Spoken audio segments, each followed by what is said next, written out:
오늘 말씀의 제목은 이것이 우리의 감사입니다. 사랑하는 우리 성도 여러분, 우리 교회는 올 10월 달을 감사의 달로 정했습니다. 보통 교회력으로 보면 감사 주일은 11월 달에 감사 달을 우리가 지키게 되는데, 우리의 삶과 또 계절의 흐름, 또 사역의 시점을 생각할 때 오히려 10월이 하나님께 감사하기 가장 아름답고 적절한 시기라고 여겨서 올해부터는 감사의 달을 10월 달로 지키도록 하겠습니다. 그래서 우리는 10월 19일 추수감사 주일로 정하고 이 달을 감사의 신앙을 회복하는 시간으로 삼고자 합니다. 그 첫 시간인 오늘 우리는 감사의 본질을 다시 한번 여러분들과 배우기를 원합니다. 우리는 매일 다양한 감정의 날씨 속에서 살아가고 있습니다. 햇살처럼 기쁜 날도 있고, 또 구름이 많이 낀 날처럼 우울할 때도 있지요. 때로는 예고 없이 몰아치는 폭풍으로 인해서 우리가 좌절할 때도 있습니다. 그럴 때 우리의 입에서 나오는 말은 무엇인가? 감사합니다라고 말을 하는지, 나에게 왜 이런 일이 일어났는가? 도대체 언제까지 내가 이렇게 힘들게 살아야 되는가를 우리는 한숨과 질문들로 우리의 표현을 하고 있진 않은지요. 감사는 뭔가 잘 풀릴 때 저절로 따라오는 하나의 어떤 감정으로만 여기고 있진 않은지. 그러나 성경은 그렇게 말하지 않고 있습니다. 오늘 우리가 함께 살펴볼 말씀 데살로니가전서 5장 18절은 이렇게 말하고 있죠. 우리 다시 한번 큰 목소리로 읽어봅니다. 시작. 범사에 감사하라. 이것이 그리스도 예수 안에서 너희를 향하신 하나님의 뜻이니라. 아멘. 이 말씀은 감사를 선택이 아니라 하나님의 뜻, 곧 믿음으로 살아가는 자의 삶의 태도라고 우리에게 선언해주고 있습니다. 그렇다면 우리는 이 말씀에 물을 수밖에 없습니다. 언제 감사해야 하는가? 어떻게 감사할 수 있는가? 그리고 왜 감사해야 하는가? 오늘 우리는 이 세 가지 질문에 대한 답을 나누면서 어떠한 상황에서도 하나님을 신뢰하고 감사할 수 있는 믿음의 자리로 나아가는 우리 서머나 모든 성도들이 되기를 간절히 소망합니다. 첫 번째 질문은 이것입니다. 언제 감사해야 하는가? 바울은 오늘 본문에서 분명하게 말씀하고 있죠. 범사에 감사하라. 여기서 범사라는 말은요, 모든 일을 말하는 것이 아닙니다. 우리는 흔히 모든 일을 범사라고 여기는데, 오늘 여기서 범사라는 말은 모든 상황 속에서 우리는 감사할 수 있는 성도가 되어야 된다라고 사도 바울은 말씀해 주고 있는 것이죠. 즉, 일이 잘 풀릴 때만 우리가 감사하는 것이 아니라 삶의 모든 정황 속에서 우리는 감사의 태도를 잃어버려서는 안 된다라는 것입니다. 우리는 누구나 감사가 중요하다는 것을 잘 알고 있습니다. 하지만 실제로 감사하며 살아가는 그 삶은 결코 쉽지 않다라는 것을 우리는 잘 알고 있죠. 현실은 복잡합니다. 또 우리가 처한 그 문제들은 무겁습니다. 건강 문제, 경제적인 어려움, 또 가족 간의 갈등, 예기치 않은 실패와 어떤 상실은 감사를 입에 올리기조차 어렵게 만들고 있습니다.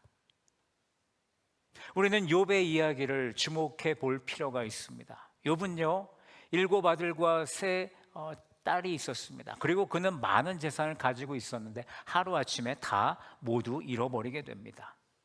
모든 것이 무너진 그런 참혹한 현실 속에서 그가 이런 고백을 하게 되죠. 욥기 1장 21절을 함께 보겠습니다. 내가 모태에서 알몸으로 나왔사온즉 또한 알몸이 그리로 돌아가 올지라. 주신 이도 여호와시요 거두신 이도 여호와시오니 여호와의 이름이 찬송을 받으실지니이다. 아멘. 여러분, 욥은 지금 현실을 부정하지 않았습니다. 슬픔을 숨기지도 않았습니다. 그러나 그는 그 고통 속에서 하나님의 주권을 인정하고 하나님의 이름을 찬송하고 있습니다. 그의 감사는 상황이 아닌 하나님을 향한 신뢰에서 나오고 있음을 우리는 보게 되는 거죠. 감사는 여러분 믿음의 고백이라는 사실을 오늘 욥의 고백을 통해서 우리는 깨닫게 되는 것입니다. 범사에 감사라는 이 명령은 여러분 억지로 우리의 감정을 막 짜내서 없는 감사를 만들어낼 필요는 없습니다.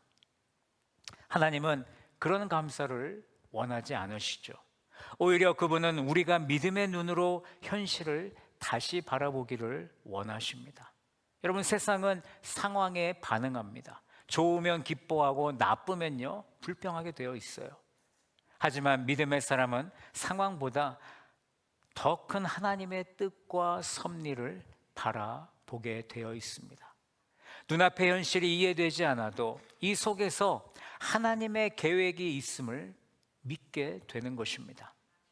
우리가 그렇게 고백할 수 있다라면 그것이 바로 범사에 감사하는 태도가 되는 것이죠.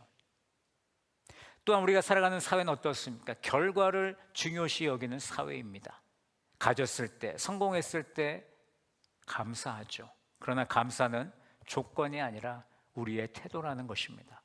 범사에 감사하는 태도는 하루아침에 만들어지는 것이 아닙니다.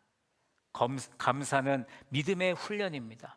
말씀과 기도가 반드시 함께 해야 되고 또 소그룹 방모임의 나눔을 통해 조금씩 자라나는 신앙의 열매가 바로 감사라는 것입니다.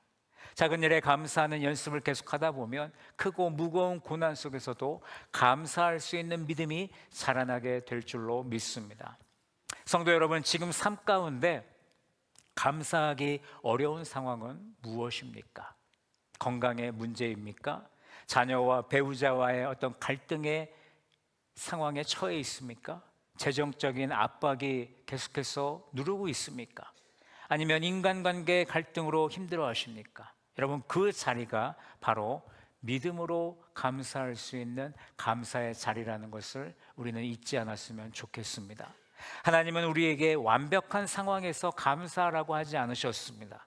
감사는 우리의 믿음의 결단이고 하나님을 향한 신뢰의 표현입니다.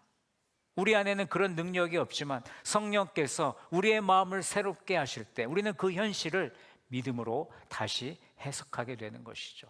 그리고 그 자리에서 우리는 비로소 감사할 수 있는 하나님의 자녀가 되는 것입니다. 사랑하는 우리 성도 여러분, 삶의 어떠한 상황에서도 감사의 태도를 지킬 수 있는 사람, 하나님을 여전히 신뢰하는 믿음으로 살아가는 하나님의 자녀로 살아가시기를 예수님의 이름으로 간절히 축원합니다. 두 번째 질문은 이것입니다. 어떻게 감사할 수 있는가? 지금까지 우리는 언제 감사해야 하는가를 살펴보았는데 이제 한 걸음 더 나아가서 도대체 어떻게 그 감사가 가능할 수 있을까? 우리는 이 질문 앞에 서봅니다. 성도 여러분, 범사에 감사라는 말씀을 대부분 들으면요 이렇게 반응합니다. 목사님 알겠는데 지금 이 상황에서 우리가 어떻게 감사를 해야 됩니까?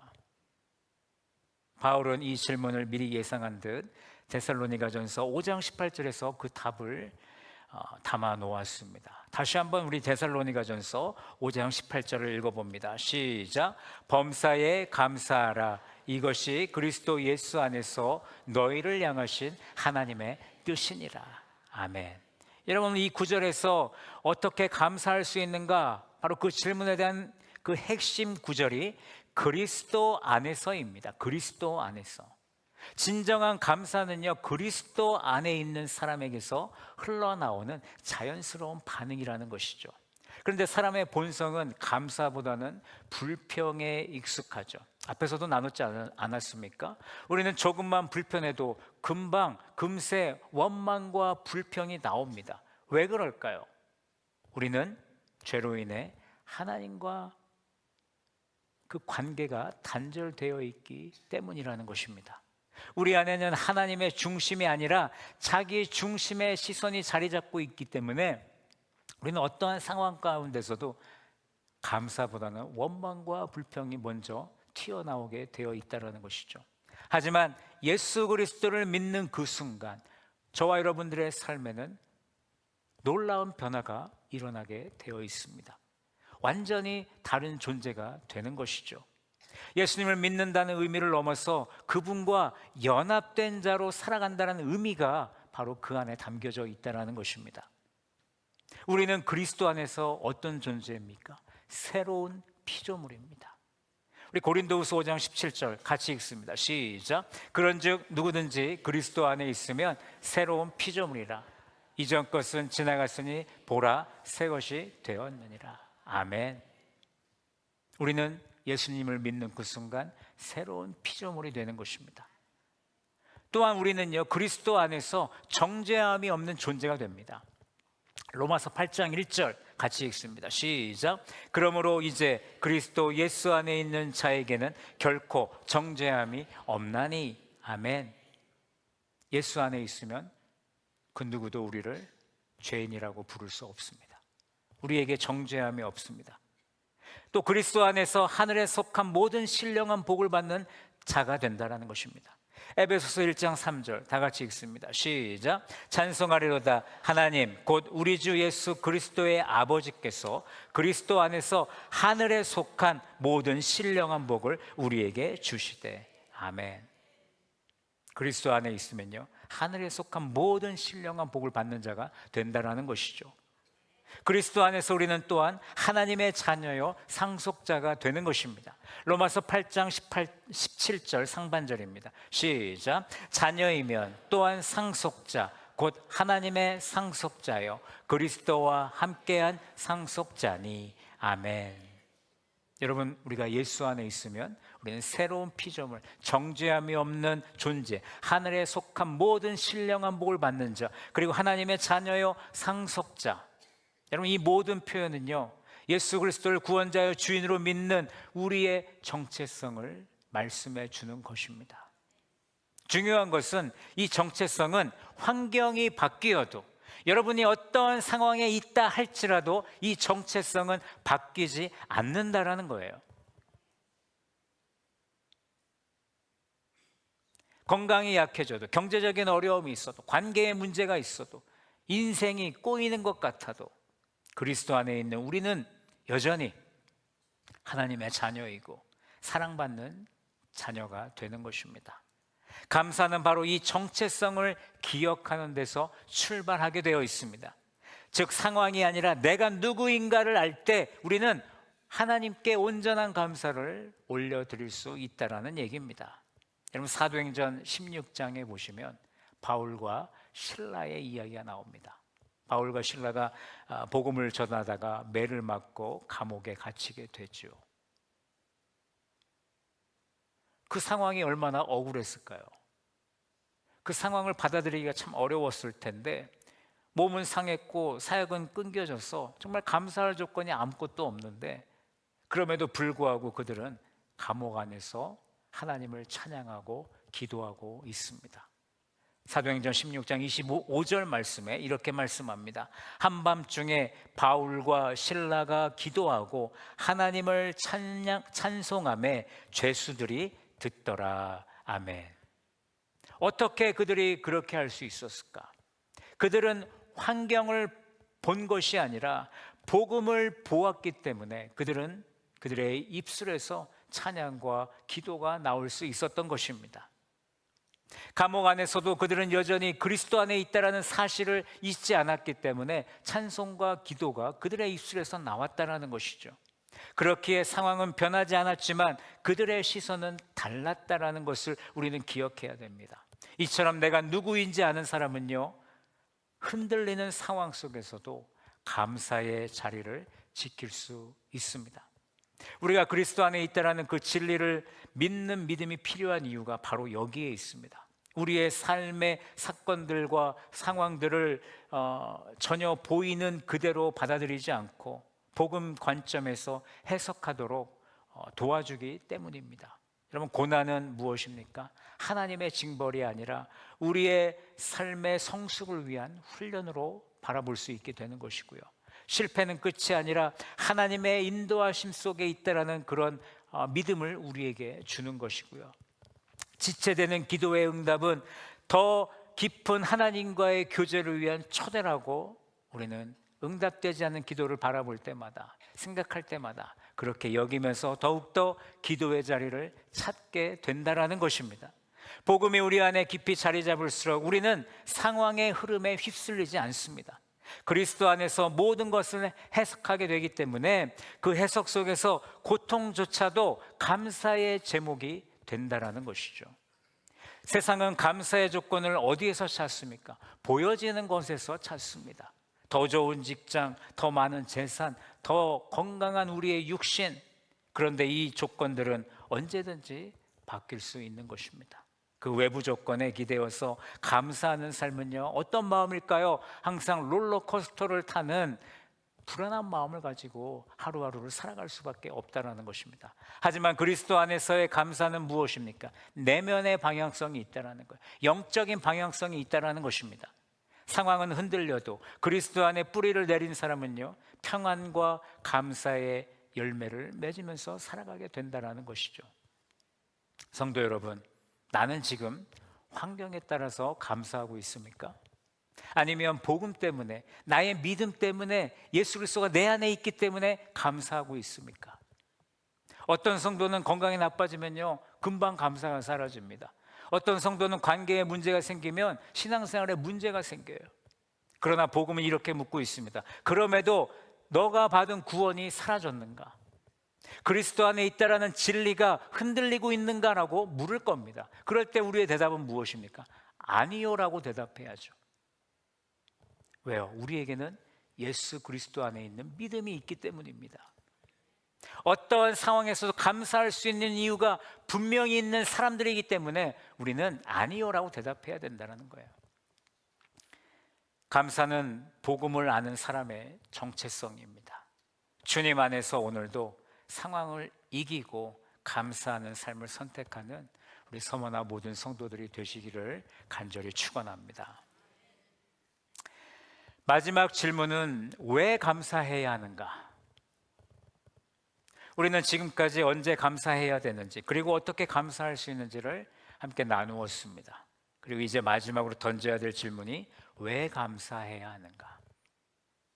다시 한번 오늘 본문을 읽어보도록 하겠습니다. 다 같이 읽습니다. 시작. 범사에 감사하라. 이것이 그리스도 예수 안에서 너희를 향하신 하나님의 뜻이니라. 아멘. 이 말씀은 감사를 하나님의 백성에게 주어진 반드시 순종해야 되는 명령으로 우리에게 말해주고 있죠. 우리는 이 말씀을 통해서 감사해야 되는 근본적인 이유를 묻게 됩니다. 왜 우리는 감사해야 됩니까? 그 이유는 한 문장으로 말씀드릴 수 있습니다. 바로 그것이 하나님의 뜻이기 때문입니다. 여러분, 우리는 이 말씀을 가볍게 넘기지 않기를 원합니다. 하나님의 뜻이 무엇입니까? 그분의 의지고 그분의 명령이고 우리를 향한 완전하고 선한 계획이 바로 하나님의 뜻입니다. 바울은요, 로마서 12장 2절 하반절에서 이렇게 말씀했습니다. 하나님의 선하시고 기뻐하시고 온전한 뜻이 무엇인지 분별하도록 하라라고 말씀했어요. 하나님의 뜻은 언제나 우리를 위한 것이며 그 뜻은 온전하고 변함없고 하나님의 영광을 이루는 목적을 가지고 있습니다. 여러분, 감사를 명하신 것도 이와 같습니다. 하나님은 감사하는 삶이 우리의 영혼에 유익하다는 것을 아시기에 그 감사를 하나님의 뜻으로 정하셨다는 것이죠. 감사는 하나님의 뜻에 순종하여 나의 삶의 중심을 바로 하나님께 맞추는 것입니다. 오늘날 우리의 신앙의 위기는 여기서 드러납니다. 우리는요, 감정이 좋을 때, 나의 상황이 좋을 때만 감사하잖아요. 어려움이 오면 감사도 찬양도 기도도 사라지게 됩니다. 여러분, 이것은 하나님의 중심이 아니라 내 감정의 중심의 신앙생활을 하고 있다는 증거입니다. 결국 하나님의 뜻보다 내 판단과 내 기분을 따르는 우리의 신앙생활. 다시 말씀드리면 감사는요, 하나님의 명령에 순종하는 태도를 말하는 것입니다. 여러분, 제가 지난 금요 예배 때 나눴던 다니엘의 기도를 기억하십니까? 다니엘은 바벨론에서 신앙의 위기를 맞게 되죠. 사자굴에 던질 위기를 알면서도 그는 기도하며 하나님께 감사하는 모습을 보여줍니다. 다니엘서 6장 10절 우리 함께 읽어보겠습니다. 시작. 다니엘이 이 조서에 왕의 도장이 찍힌 것을 알고도 전에 하던 대로 하루 3번씩 무릎을 꿇고 기도하며 그의 하나님께 감사하였더라. 아멘. 여러분, 다니엘이 감사할 수 있었던 이유는요, 그가 어떤 상황을 몰랐기 때문이 아닙니다. 그는 분명히 죽을 수도 있다는 사실을 그 누구보다도 잘 알고 있었습니다. 그럼에도 그는 윗방으로 올라가서 예루살렘으로 나 있는 그 창을 바라보면서 그는 하나님께 감사의 기도를 드렸다라는 것입니다. 왜요? 감사가 하나님의 뜻이라는 것을 그 누구보다도 다니엘은 잘 알고 있었기 때문에 그는 왕의 조서가 무서운 것이 아니라 하나님을 바라보면서 늘 해오던 대로 감사의 기도를 하나님께 드렸다라는 것이죠. 그의 감사는 하나님의 뜻에 순종한 믿음의 표현을 우리에게 보여주는 것입니다. 감사는 하나님을 향한 가장 본질적인 신앙의 고백 중에 하나입니다. 감사는 하나님께서 여전히 나의 삶의 주인이 되어주시고 선하게 역사하신다라는 믿음의 표현이라는 것이죠.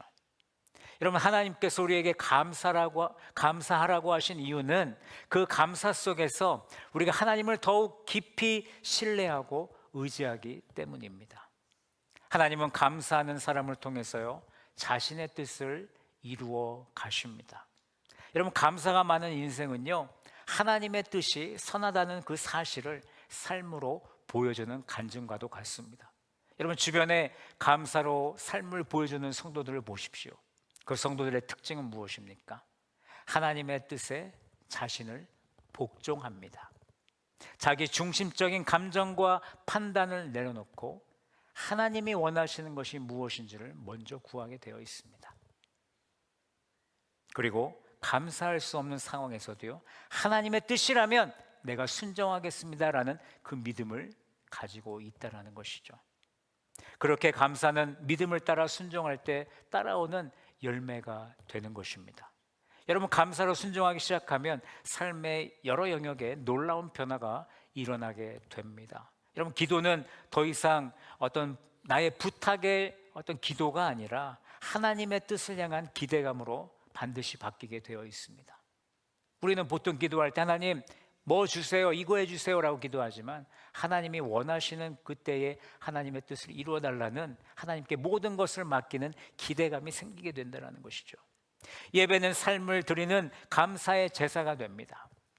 감사하는 사람들은요, 나를 구원하신 하나님이 어떤 분이신 줄 알기 때문에 매 예배마다 나와서 하나님께 그 감사의 예배를 드리게 되는 것입니다. 사람과의 관계도 내 중심이 아니라 하나님의 관점에서 해석되기 시작하는 거죠. 그래서 상대방의 관계를 바라볼 때마다 하나님의 뜻을 구하고, 하나님, 저 사람에게 또 나에게 그 지금 이 상황을 이해할 수 있는 믿음을 달라고 기도하게 되어 있습니다. 그렇기 때문에 어떠한 상황이 온다 할지라도 관계 안에서 깨짐이 아니라 회복을 이루기 위해 노력하게 되는 것이죠. 그것이 바로 감사하는 삶의 순종의 시작이 되면 그런 변화가 일어나게 된다는 것입니다. 더 많은 그런 변화가 있습니다. 즉, 감사는 하나님 앞에 우리의 삶 전체를 다시 맞추어 놓는 영적 재정비의 도구가 될 수 있다는 것입니다. 성도 여러분, 우리가 감사해야 되는 이유는 분명합니다. 명확합니다. 감사는요, 하나님의 뜻입니다. 감사는 순종입니다. 감사는 하나님의 통치를 인정하는 신앙의 고백이라는 것입니다. 이 하나님의 뜻 앞에 머물며 상황을 이기고 감사하는 삶을 선택하는 우리 서머나 모든 성도들이 되시기를 예수님의 이름으로 간절히 축원합니다. 말씀을 정리하겠습니다. 사랑하는 성도 여러분, 오늘 우리는 이것이 우리의 감사라는 제목으로 감사의 질문들과 그 감사의 질문에 대한 답을 함께 나누었습니다. 첫 번째, 감사는요, 모든 상황 속에서 드러나야 됩니다.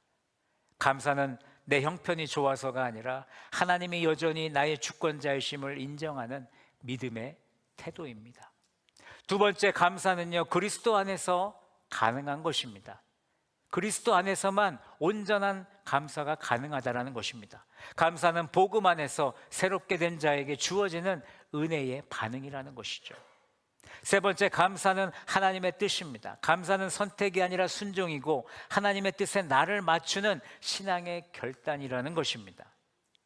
감사는 우리의 현실을 당장 바꾸지 않을지라도 우리의 마음을 새롭게 하시는 하나님의 능력임을 우리가 믿기를 원합니다. 하나님의 자녀로서 범사에 감사하는 그 마음을 하루하루 하나님께 드리시길 부탁드립니다. 그것이 바로 우리가 드릴 수 있는 거룩한 감사요, 하나님의 뜻이기 때문입니다. 이번 추석 명절을 보내며 우리가 환경이 아니라 주님 안에서 감사하는 믿음으로 살아가는 우리 모두가 되기를 원합니다. 여러분, 그것이 바로 우리의 감사가 되는 것입니다.